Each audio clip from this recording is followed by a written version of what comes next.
The rain started the way it always starts. Quietly, almost politely, a few drops darkening the stones outside the cave mouth while nobody was watching.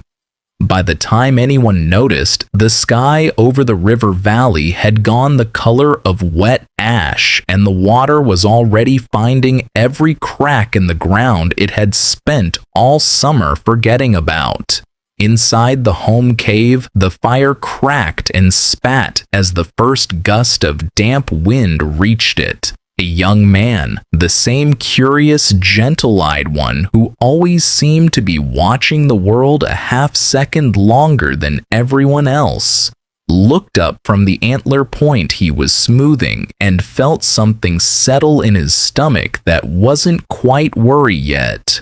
Just a small, quiet question. How long is this going to last? He didn't know it yet, but the answer was 7 days. 7 days of rain that wouldn't stop, wouldn't soften, wouldn't let up long enough for anyone to gather food, hunt, fish, or even dry a single hide properly. 7 days that would end up teaching his people more about themselves than any hunt ever had. This is the story of that week, and it turns out, when you actually look at what the evidence tells us about people like him, it's also the story of something still happening inside you on the days when the world outside your window won't cooperate either. Let's start at the beginning.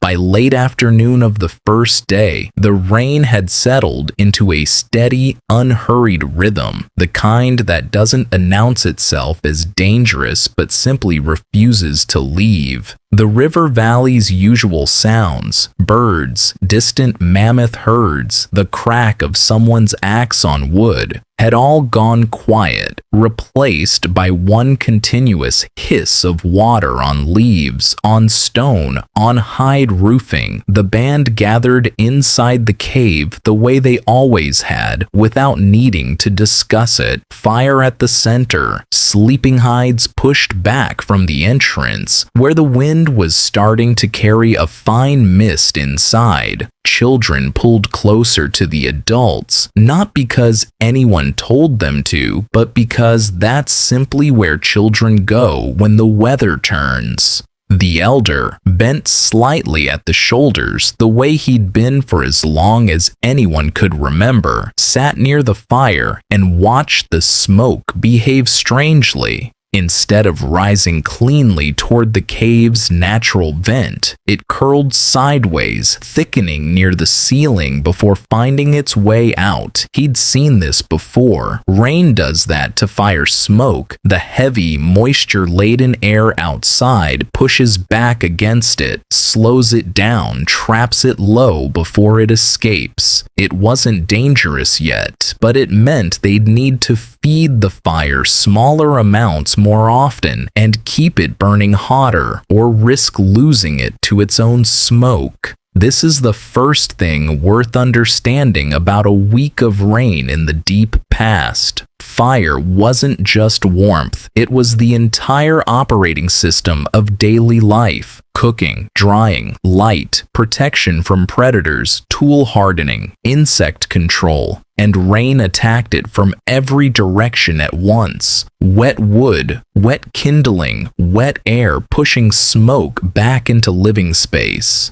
Keeping a single fire alive through 7 days of continuous rain wasn't a background detail of survival. It was, quite possibly, the single most important job anyone in that cave had that week.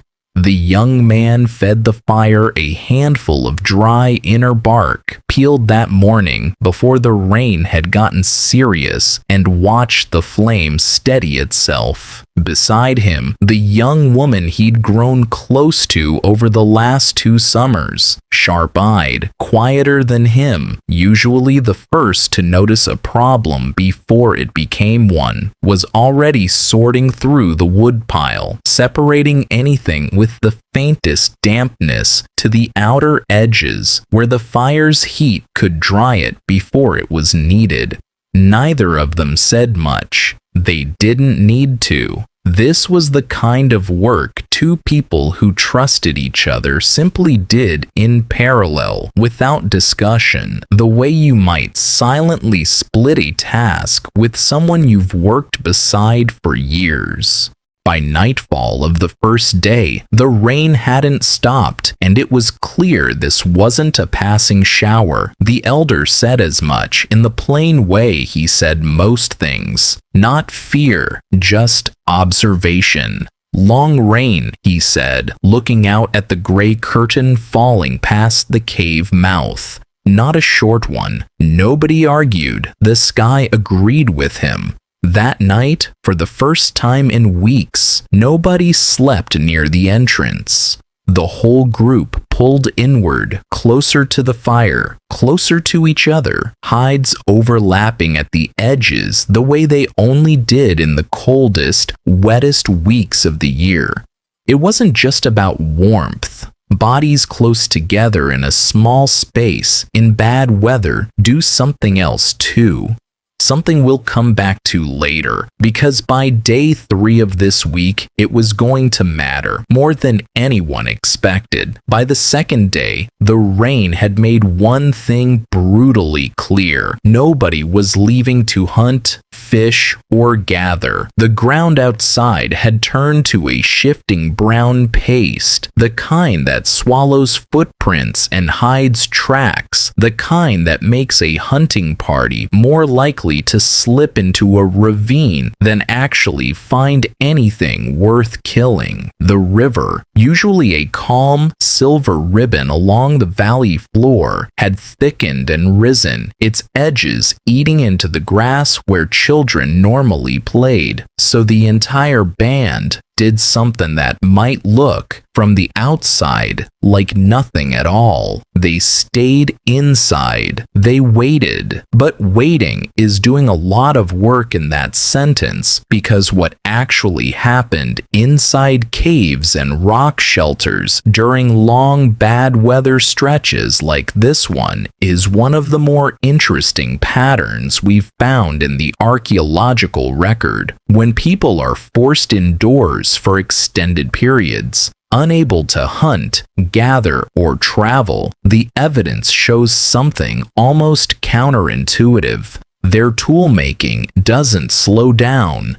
It sped up, and it got better. Think about it from the inside of that cave.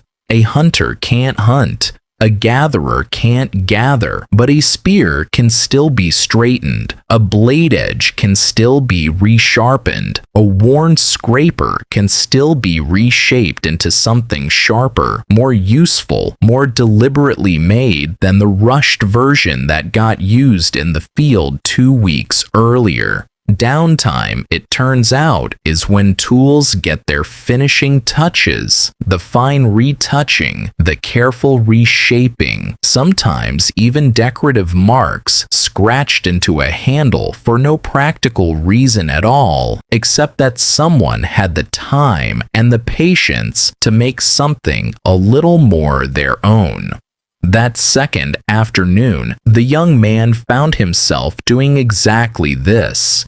He'd been carrying the same stone knife for months, chipped and functional, but never quite finished. Always something more urgent pulling his attention away before he could properly refine the edge. Now, with nowhere to go and nothing but rain outside, he had nothing but time. He worked the edge slowly, striking off tiny flakes with a bone punch, checking the line of the blade against the firelight, adjusting, checking again. Across the fire, the young woman was doing something similar with a bone awl, smoothing its surface against a flat stone until it gleamed. At one point, she paused, turned it over in her fingers, and pressed a small series of parallel lines into the softer end with the tip of another tool. Not because the awl needed them to function, but because, well, why not? It was there. She had the time, and it felt good to make something a little bit hers.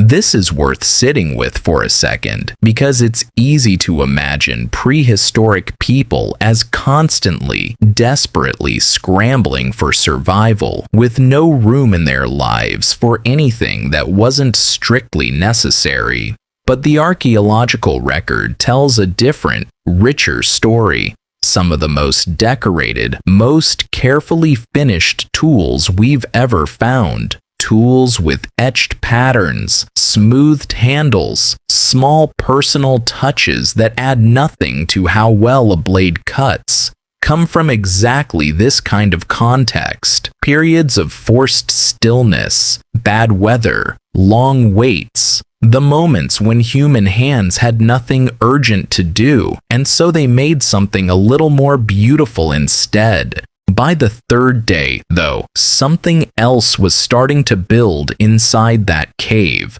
Something that had nothing to do with tools at all. 11 people, one enclosed space, 3 straight days of rain with no end in sight, no ability to leave, no privacy, no separation between the person you loved and the person whose chewing you'd started to notice a little too clearly.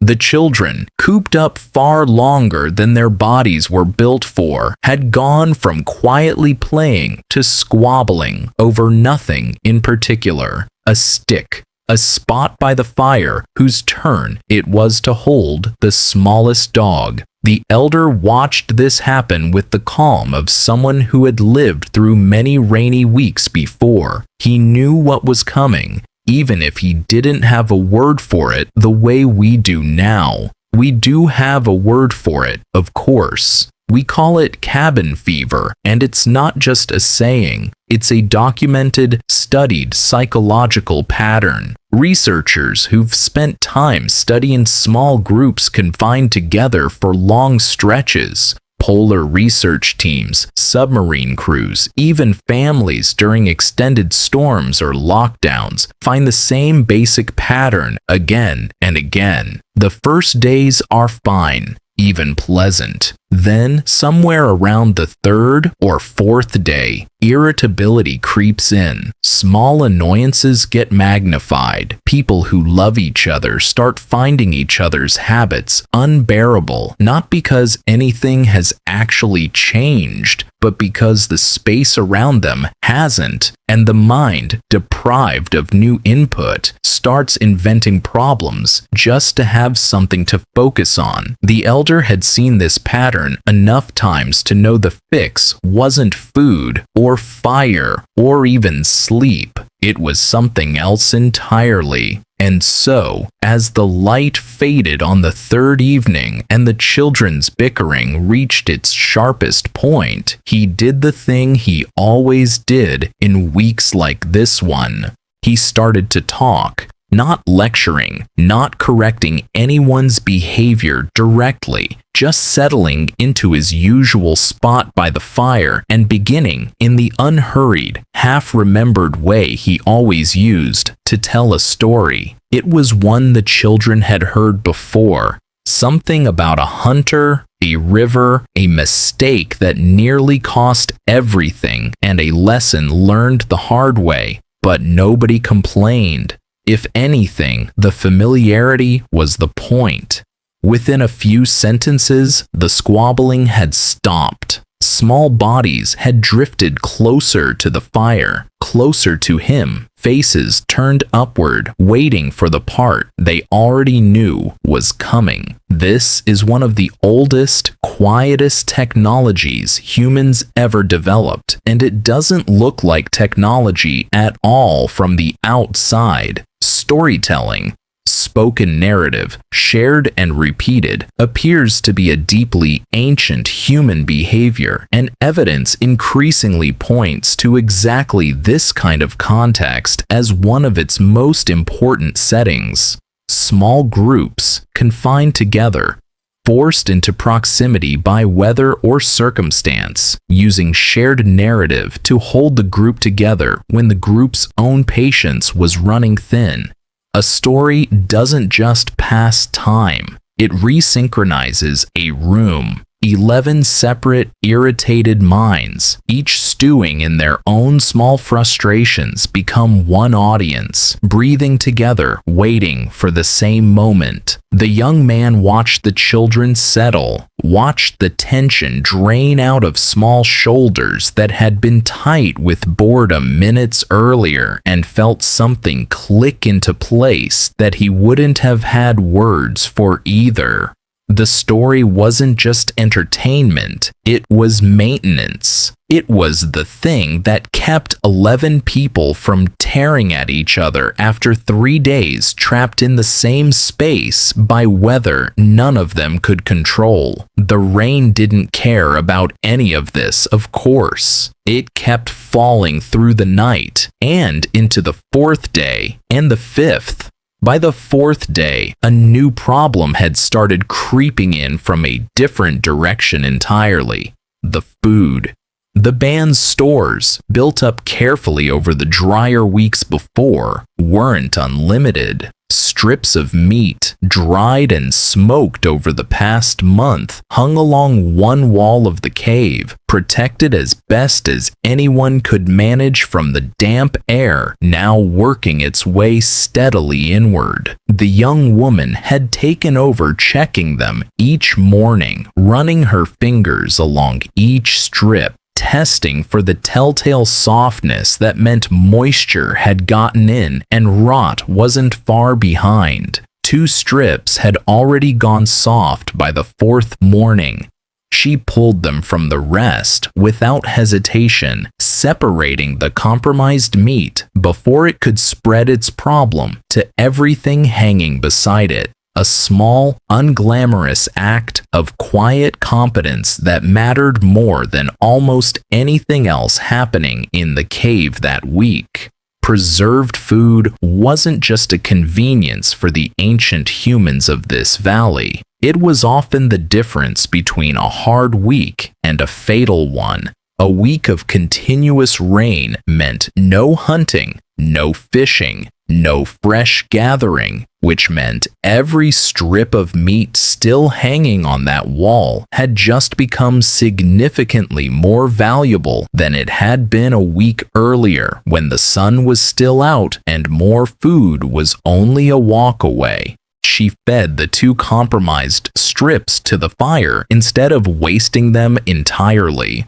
A small crackle of fat and smoke rising up into the cave's damp air, and kept moving down the row, checking each remaining strip with the same careful attention. It wasn't dramatic work. Nobody was going to tell a story about it around a future fire. But it was, in its own quiet way, exactly the kind of skill that separated a band that made it through a hard season from one that didn't. Outside, the river had risen further still, edging up toward the low grassy shelf where, in drier weeks, some of the youngest children liked to play near the water. Nobody needed to be told to keep them back from it now. The elder had chosen this cave decades ago for exactly this reason, set back and slightly elevated from the river's usual reach, high enough that even a rise like this one stayed a comfortable, respectful distance from the fire. It wasn't luck. Ancient camps and shelters across the region weren't placed randomly. Water determined where people lived, close enough for drinking, fishing, and washing, but never so close that a hard rain could reach the fire that kept everyone alive. Choosing a home wasn't just about comfort, it was a calculation, made once and then tested, sometimes literally, by weeks, exactly like this one. By the 5th day, the fire had become the tensest, most carefully managed part of the entire cave. The dry wood gathered before the storm had begun to run low, and what remained of the outdoor wood pile, exposed to 5 days of steady rain, was now soaked through and useless. The young man had spent the better part of the morning working through the driest wood left inside. furniture-sized branches long stripped of bark, kept specifically for emergencies just like this one, splitting them into smaller, faster-burning pieces to stretch what remained as long as possible. It was slow, careful work, made harder by the fact that a mistake here wasn't abstract. A fire that failed on the 5th day of continuous cold rain wasn't an inconvenience. It was, in the coldest and most literal sense, a survival problem. For warmth, yes, but also for the fact that a fire's light and heat kept predators at a respectful distance from a cave mouth that, in weather like this, had become harder to watch and easier to approach unnoticed. The elder sat near him as he worked, not offering to take over, but watching with the particular attentiveness of someone who trusted the younger man's hands, but still wanted to be there if something went wrong. At one point, he reached over and adjusted the angle of a half-split branch before the young man's next strike. A small correction, wordless, the kind of teaching that happens through proximity rather than instruction. This, too, is worth noticing. Across 7 days trapped together by weather, almost everything that got taught this way, not through long explanations, but through small physical corrections, quiet demonstrations, someone older simply being present while someone younger worked something out with their hands. It's one of the oldest teaching methods humans have, and it doesn't look like teaching at all from the outside. It looks like two people sitting near a fire, one of them occasionally reaching over to nudge something into place. By the 6th day, the rain still hadn't stopped, but something in the cave had shifted. The sharp edges of the 3rd day irritability had worn down into something calmer. Not because the rain had let up, but because everyone had, in their own way, settled into the rhythm of it. Tools had been finished. Stories had been told, more than once, with small variations each time the elder retold them. The fire had held. The food had held. The children, worn out from days of confinement, had grown quieter, more absorbed in smaller, slower games near the fire's edge. It was on this 6th evening that the young woman did something that would end up mattering more than she realized at the time. Sitting near the cave wall, half listening to the elder's latest story, she picked up a burnt stick from the fire's edge, cool enough to hold, dark with soot, and almost absently began marking the stone wall beside her. Not a picture of anything in particular at first, just lines, a curve, something that might have been the outline of the deer they'd talked about hunting once the rain finally broke. The young man noticed and shifted closer, watching her hand move. Around them, one by one, without anyone quite organizing it, a few of the older children drifted over too, curious, quiet, watching the shapes appear on the stone. We can't know, from where we stand now, exactly what she was thinking as she made those marks. But we do know something important about when and where humans across the deep past left symbolic marks like this. And it lines up with exactly this kind of moment. Long stretches of forced stillness, bad weather, groups confined together with nothing urgent left to do and no way to leave. Some of the oldest, deliberate markings and early art we've found appear to cluster around exactly these conditions. Not the busy, active weeks of hunting and gathering, but the quiet, cave-bound weeks when human minds, freed from the day's usual demands, turned towards something else. Meaning, memory. The urge to put a shape to a thought and leave it somewhere other people could see it. Nobody in that cave called it art. There was no such word yet, and even if there had been, that wasn't the point of what she was doing. She was doing what the fire, the stories, and the freshly finished tools had already been doing all week in their own smaller ways, filling an empty, waiting hour with something that made it feel less empty. Something that made 7 strangers stuck together in one small stone room feel instead like 11 people who belonged to each other. By the 7th morning, the rain had thinned to something closer to mist, soft and gray, more suggestion than storm. By midday, it had stopped entirely, leaving the valley outside soaked, dripping, and unmistakably, gloriously quiet in a way it hadn't been for a full week. The young man was the first to step outside, boots sinking slightly into ground still soft from 7 days of steady water. He stood there for a moment, just breathing air that didn't taste like smoke and damp stone, looking at a valley that had spent the week hidden behind gray curtains and was now slowly reappearing, the river still high but calming, the grass flattened but green, the distant tree line sharpening back into focus as the last clouds pulled apart. Behind him, the rest of the band began to emerge, blinking in light that felt almost too bright after a week spent mostly by firelight. The children ran first, the way children always do, splashing through puddles that would be gone by tomorrow, shrieking with an energy that had been building up, unspent, for days. The elder stepped out last, leaning slightly on his stick, and looked out at the same valley he'd looked out at for more decades than anyone else standing there had been alive. He didn't say much. He rarely did.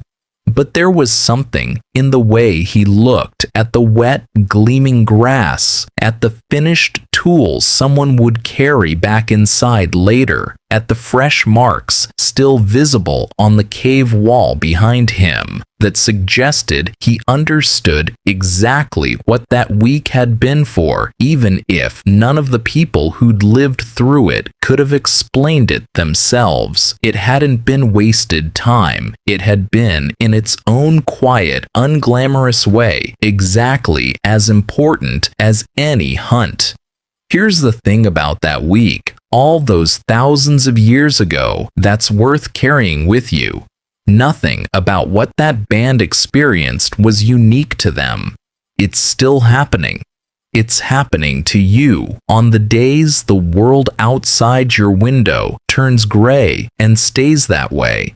The days a storm or a deadline or just circumstance keeps you inside longer than you planned in a smaller space with the same handful of people for longer than any of you are entirely comfortable with. You still feel the version of what that young man felt on the 3rd day. Small annoyances sharpening into something bigger than they should be, patience wearing thinner than it has any right to.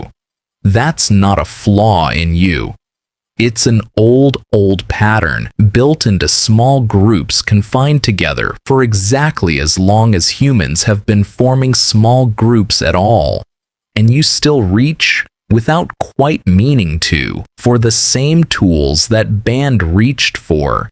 You finish the small project you'd been putting off because suddenly you have the time. You tell the story you've told before because it settles a room faster than almost anything else can. You check on the people you're stuck with, make sure they're all right, the way the young woman checked those strips of meat quietly without needing to be asked. And sometimes, if you're very lucky, somewhere in the middle of all that waiting, you make something, a doodle, a note, a small, useless, beautiful thing. Not because you had to, but because the hour was empty and it felt better, full. The rain always stops eventually. It did for them. It will for you too. But what you do with the people you're stuck with while you're waiting for it to pass, that part, it turns out, is a story tens of thousands of years old, and it's still being written, one rainy week at a time.